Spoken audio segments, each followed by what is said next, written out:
O problema da proteína G não é a complexidade em si, mas a desorganização. E quando você começa a organizar o processo em uma sequência lógica, tudo fica muito fácil. E é exatamente isso que eu vou te mostrar agora nesse vídeo. Então, antes da gente entender a proteína G, a gente precisa ter bem claro na nossa cabeça o seguinte: as células do nosso corpo estão constantemente enviando sinais uma para as outras, né? E isso se dá por meio de sinalizadores. Sinalizadores nada mais são do que uma forma de uma célula comunicar com a outra. É como se fossem cartinhas enviadas de uma célula para outra para passar um determinado recado ou uma ordem.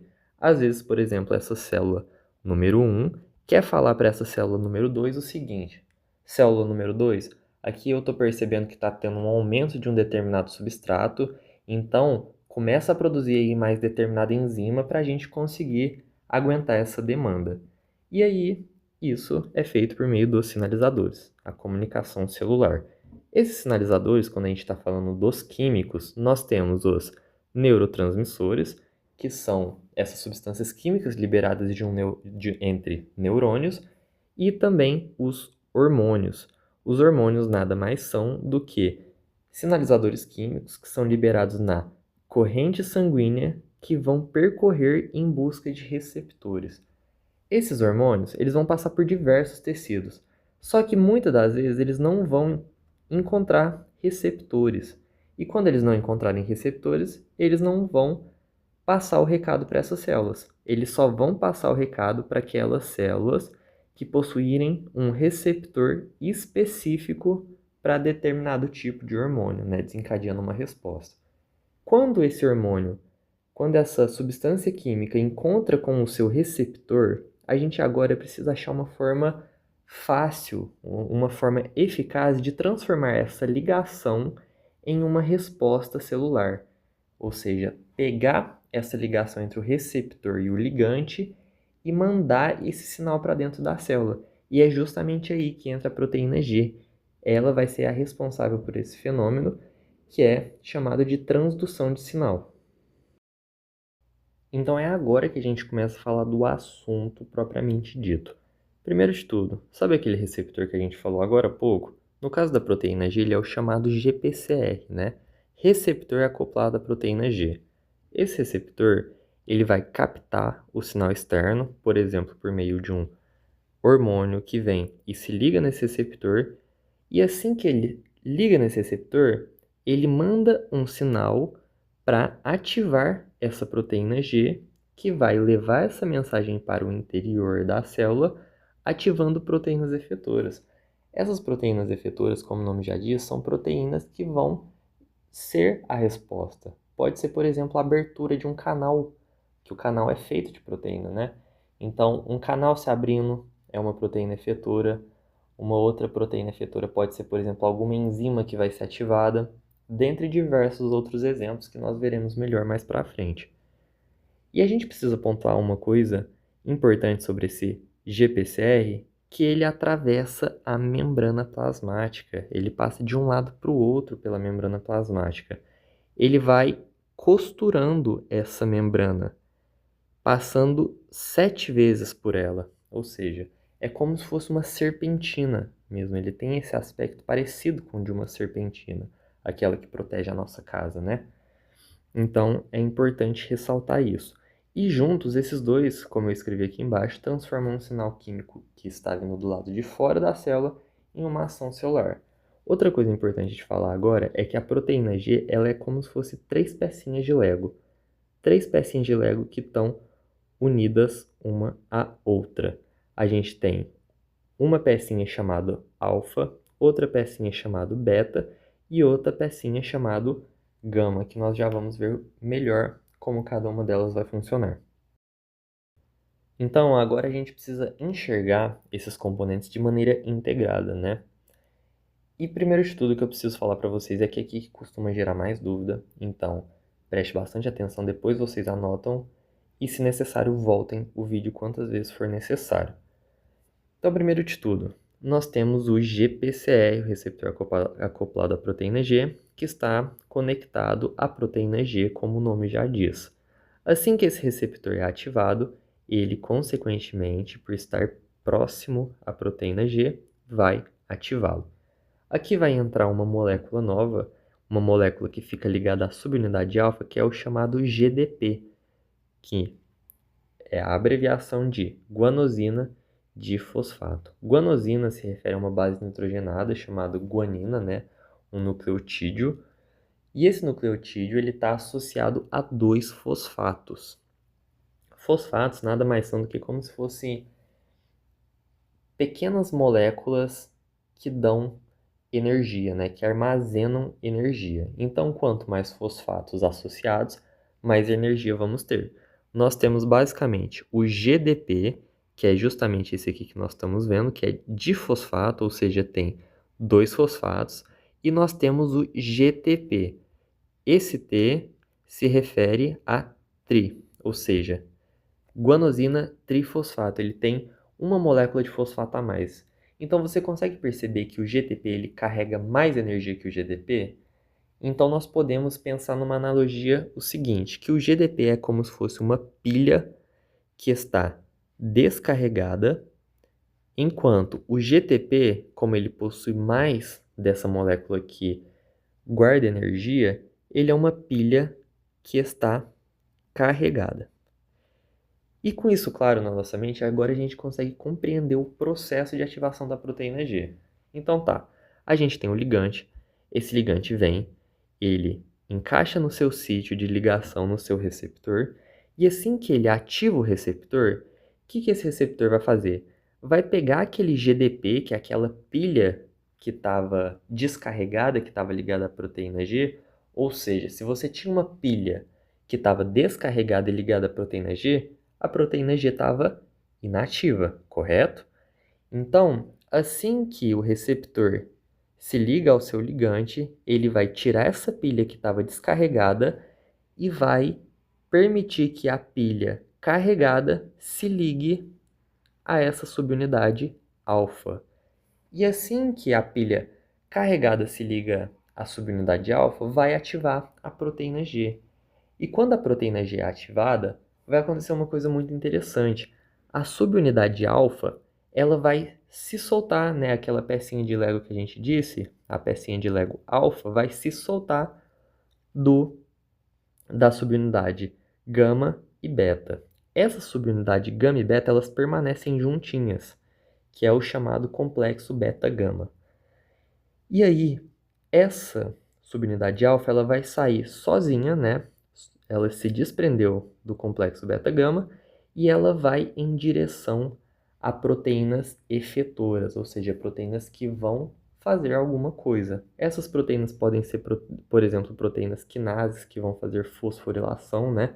Fosforilação é adicionar um fosfato, ou essa subunidade alfa pode, por exemplo, ir em direção a algum canal, fazer com que esse canal se abra, permitindo a entrada de determinados íons ou outras substâncias. E se essa analogia te ajudou a enxergar isso de um jeito mais claro, já deixa o like aqui, porque é exatamente esse tipo de explicação que eu quero trazer mais aqui. E se inscreve para não perder os próximos vídeos, porque eu vou continuar destrinchando esses temas sempre nessa lógica. E aprofundando um pouco mais em quem são esses efetores, como nós já dissemos anteriormente, já introduzimos, nós temos os canais iônicos. A proteína G vai atuar nesses canais iônicos ou promovendo a abertura deles ou seu fechamento. Então vamos até recapitular aqui. Nós tivemos a ativação da proteína G. Quando a proteína G foi ativada, a subunidade alfa, que antes tinha um GDP, passou a sair esse GDP para que um GTP se ligasse à subunidade alfa. Assim que houvesse essa ligação, eles se desprendem do complexo beta-gama e vão em direção a um determinado canal iônico. Quando chega nesse determinado canal iônico, pode promover a abertura dele, caso ele estivesse fechado, ou o seu fechamento. E o resultado disso vai ser mudanças nas propriedades elétricas da célula, na excitabilidade elétrica. Isso nós teremos aulas posteriores explicando, mas nada mais é do que um tipo de potencial que está relacionado com a diferença de cargas positivas e negativas do interior para o exterior da célula. Mas, como eu já disse, isso será melhor debatido em aulas posteriores. A gente já viu o efetor sendo canal iônico. Só que o efetor ele também pode ser enzimas que ficam na membrana plasmática. E a primeira delas que a gente vai ver é a adenilato ciclase. E primeiro de tudo, eu não quero que vocês se assustem com essas imagens, porque apesar de parecerem complexas, elas são bem tranquilas. O pior já passou, que é a compreensão do que é a proteína G e como ela funciona. Então vamos lá. Primeiro de tudo, a gente tem um mensageiro que vai ativar o receptor da proteína G. Quando esse receptor da proteína G for ativado, ele vai ativar a proteína G, que vai enviar sua subunidade alfa para ativar um efetor. Anteriormente, essa subunidade alfa ia ativar um canal iônico. Agora ela vai ativar uma enzima. Nesse caso, a adenilato ciclase. O que a adenilato ciclase vai fazer? Ela vai converter uma molécula de ATP em AMPC. ATP é adenosina trifosfato, ou seja, uma adenosina que está conectada a 3 fosfados. É a nossa chamada molécula energética, que vai estar presente em diversas reações. Esse ATP vai ser convertido em AMPC, que é uma adenosina monofosfato cíclica. Ou seja, é como se fosse um ATP, só que ao invés de ter 3 fosfatos, possui um fosfato e é cíclica, né? Que é uma questão relacionada à parte química da molécula, né? Da estrutura da molécula. E esse AMPC ele vai atuar como um segundo mensageiro. E para a gente entender o que é segundo mensageiro, a gente precisa lembrar de quem é o primeiro mensageiro, que apesar de eu não ter falado, estava implícito. O primeiro mensageiro é aquela molécula que se ligou ao receptor acoplado à proteína G. Lembra que é aquele primeiro que enviou a cartinha? Então a gente teve uma célula que enviou aquela cartinha dando um sinal para outra célula. Esse foi o primeiro mensageiro. E ele aconteceu do lado de fora da célula. O segundo mensageiro, ele vai fazer a mesma coisa, ele também vai passar um sinal. Só que ao invés de ser do lado de fora da célula, ele vai passar do lado de dentro da célula. Vai mandar um sinal para uma determinada enzima para ativar ela. E essa enzima que vai ser ativada é a proteína quinase A, ou também chamada de pKa. Quando a gente fala de proteína quinase, a gente está se referindo a proteínas que realizam a fosforilação. O que isso significa? É basicamente você pegar, por exemplo, uma molécula e fosforilar ela, ou seja, você vai adicionar um fosfato nessa molécula. Isso é uma fosforilação. E essa proteína quinase A, por sua vez, ela vai ativar diversas outras proteínas, ela vai fosforilar diversas outras proteínas. E essas proteínas fosforiladas, elas vão fosforilar outras proteínas. Então vai meio que criando uma cascata, fazendo como se fosse uma progressão geométrica para amplificar o sinal. Na prática é como se fosse o seguinte, a gente tinha uma molécula, essa uma molécula ativou outras 3 moléculas, aí cada uma dessas outras 3 moléculas ativa mais outras 3, e assim por diante, vai gerando cada vez uma resposta maior, porque você concorda comigo que numa analogia, uma pessoa gritando, ela vai gritar muito mais baixo do que se tiver 1000 pessoas gritando? Então a lógica é essa, vai seguir como se fosse em uma progressão geométrica. Uma vai ativar 3, 3 vai ativar mais 3 cada uma, né? Vai ativar 9, 9 vão ativar 27, 27 vão ativar 81 e assim sucessivamente. Então note aqui no desenho que vai amplificando, vai tendo cada vez mais proteínas sendo ativadas, gerando uma resposta celular mais significativa, né? Mais intensa. Aqui a lógica vai ser a mesma, só que ao invés da gente ter a ativação da adenilato ciclase, a gente vai ter a proteína G ativando a fosfolipase C. A fosfolipase C é uma outra enzima que ela vai catalisar uma reação que vai transformar PIP2 em inositol trifosfato e diacilglicerol. Então vamos lá, vamos raciocinar. Primeiro, o que é uma fosfolipase? Como o nome já diz, fosfolipase faz a quebra de fosfolipídio, né? Quando a gente tem o sufixo ase, geralmente indica uma reação de quebra, uma enzima que faz uma quebra. Então aqui faz uma quebra de um fosfolipídio. Ela vai pegar esse PIP2, que é um fosfolipídio, e transformar ela em 2 produtos, né? O inositol trifosfato e o diacilglicerol. E cada uma vai agir de uma maneira dentro da célula. Primeiro, o inositol trifosfato, ele vai em direção ao retículo endoplasmático, onde ele vai encontrar um sítio de ligação em um canal iônico.